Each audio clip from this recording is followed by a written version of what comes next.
Russian intelligence, which had been carefully keeping an eye on him, finds that Simm is now ripe for waking up.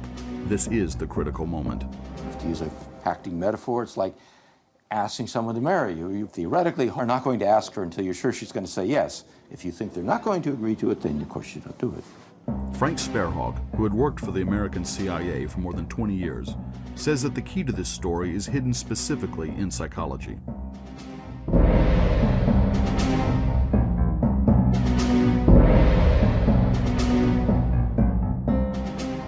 After Simm had been resting in Sousse for a couple of days, he runs one evening on the street into an acquaintance from Tallinn.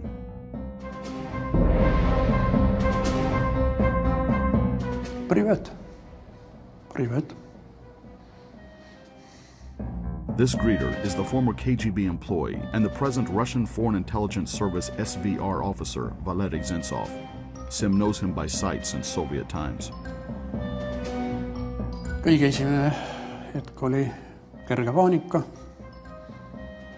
sellepärast, et siis mulle sai osaliselt ka see niinimetatud jälitamine sai nagu selgeks, mis pärast mind oli nii palju tundma õpitud. Ja mitte ainult mind, vaid ka teisi inimesi, kes mulle kallid olid. See tuli nagu jutu käigus tuli väga täpselt välja. Teati kõik. Simm claims that this dear person was his daughter Christine, who had just been 21 at the time. Investigators find that this is just self-justification, since a long-term agent cannot be recruited through threats and blackmail. You're looking for the long term, you have to trust the person, you need reliability, and you yourself are at exposure in this relationship.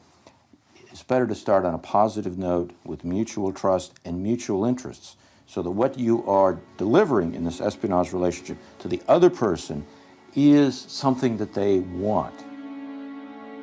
According to investigators, Simm was motivated by a combination of disillusionment, vanity, and greed. Et seal ei olnud sellist ühte kindlat motiivi, et see oleks olnud kindlasti puhas omakasu, et ainult raha eest tegi. Oma loomuselt oli ta lihtsalt antud hetkel, kui talle ligi astuti, solvunud Eesti riigi peale ja kui kurb see ka ei ole, nõustus kohe salajasele kaastööle. Tõepoolest tema juurde tuldigi ja öeldi, et siin ühele poole läheb see tee, et sa töötad meiega koos, selles mõttes, et teed ühte, teist ja kolmandat, saad selle eest raha ka, aga sind ootavad kõrged kohad, palju reisimist, ilus elu. Aga vaat siin see teine tee on see, et kui hakatakse tõepoolest rääkima sinu endisest KGB minevikust, siis ei ole sul seda teed, sa ei saa kunagi olema Eestis kõrge NATO-t esindav ametnik, sul ei tule suurepäraseid välisreise ja nii edasi ja raha ei saa sa ka ammugi. Ja võib-olla kui selle kõige keskel inimene siis mõtles, et siis ta tegigi oma valikud.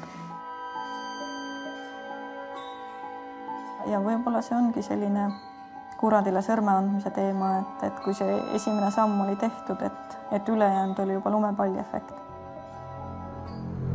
According to Simm, this fateful confidential conversation lasts for 3 or 4 beers. But in this description of the meeting in Tunisia, there are many unanswered questions. For instance, why did the Russians, in June 1995, recruit an unemployed and disgraced police chief? Was this just a chance coincidence? Or did they know that a couple of months later, Simm would become a defense ministry official with a great future?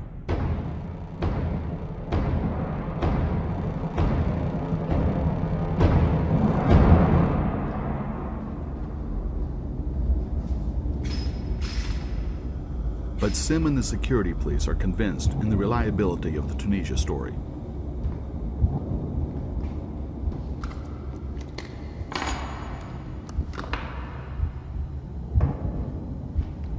Simm again meets with the Russian intelligence resident a couple of months later in Tallinn. Simm is working in the Defense Ministry as the head of the Information Analysis Bureau.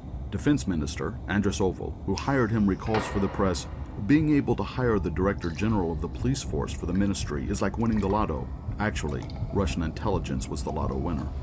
Ja ütleme perspektiiviga lotovõik, sest tol momendil ta ei omanud seda staatust, mida aastal 2002 või 2005. Simm, who by 1996 has become the director of the Defense Ministry's Security Department, is at the same time busy fulfilling tasks assigned by Russia's Foreign Intelligence Service. His job is to see to it that secrets won't leak, but he himself photographs in the ministry secret documents. He uses a completely ordinary camera that the Russians gave him money to buy.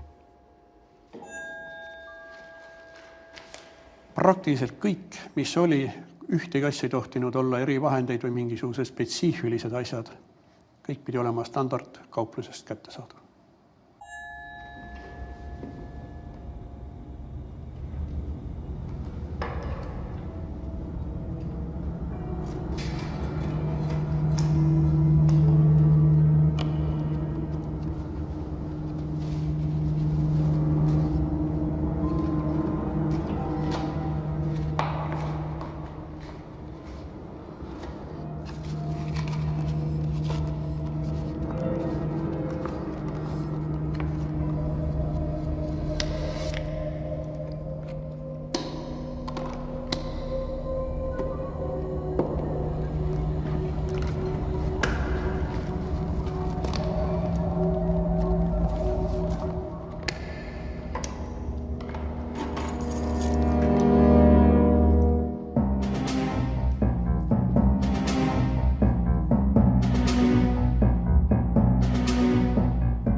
Just as easy as making the photographs at work is how Simm walks out with his booty. The chance of getting caught is practically nil.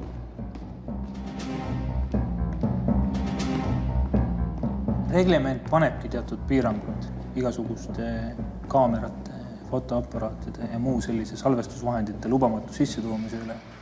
Aga inimene, kes selle üle järelevalvet pidas, oli Herman Simm.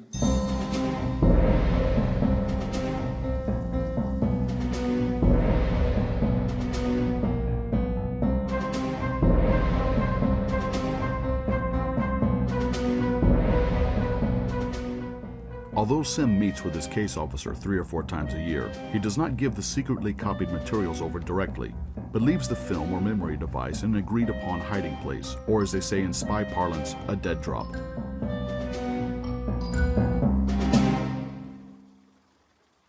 One of them is located in Tallinn, in Nõmme, at the corner of Ravela and Lona streets, in a tiny park.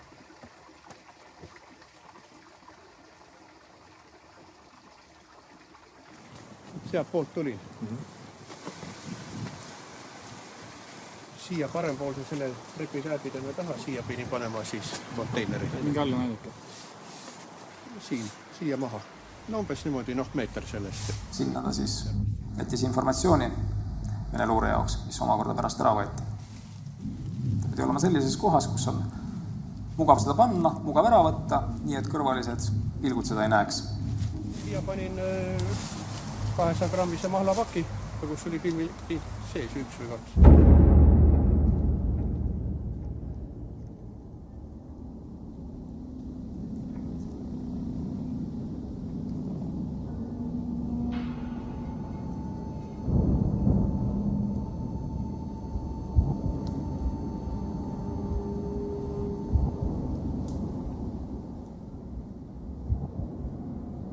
As a container, Simm would often use an empty juice packet, which to the casual observer looks just like discarded litter.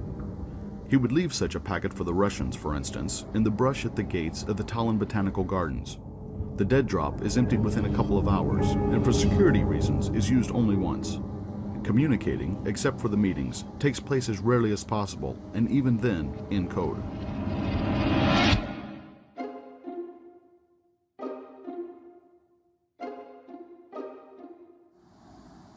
Et varjata oma isikut, pidi ta minema sellise telefoniautomaadi juurde, kus eriti ei olnud võimalik tuvastada, et tema sealt helistab, see tähendab, seal ei tohti tulla ümber videokaameraid, talle anti kindlad šifrid ehk numbrikombinatsioonid, iga numbrikombinatsioon tähendas mingisugust sõnumit, ta sisestas selle telefoniautomaadist sisse ja see sõnum jõudis siis residendini küllaltki lühikese ajaga.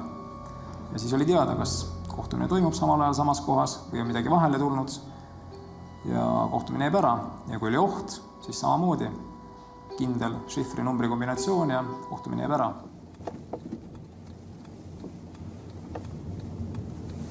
Seal, kus see märk on parem. In Saue, a few blocks from Simm's home, there is a telephone pole on the corner of Ridva Street, where the Russians can, in an emergency, leave a message.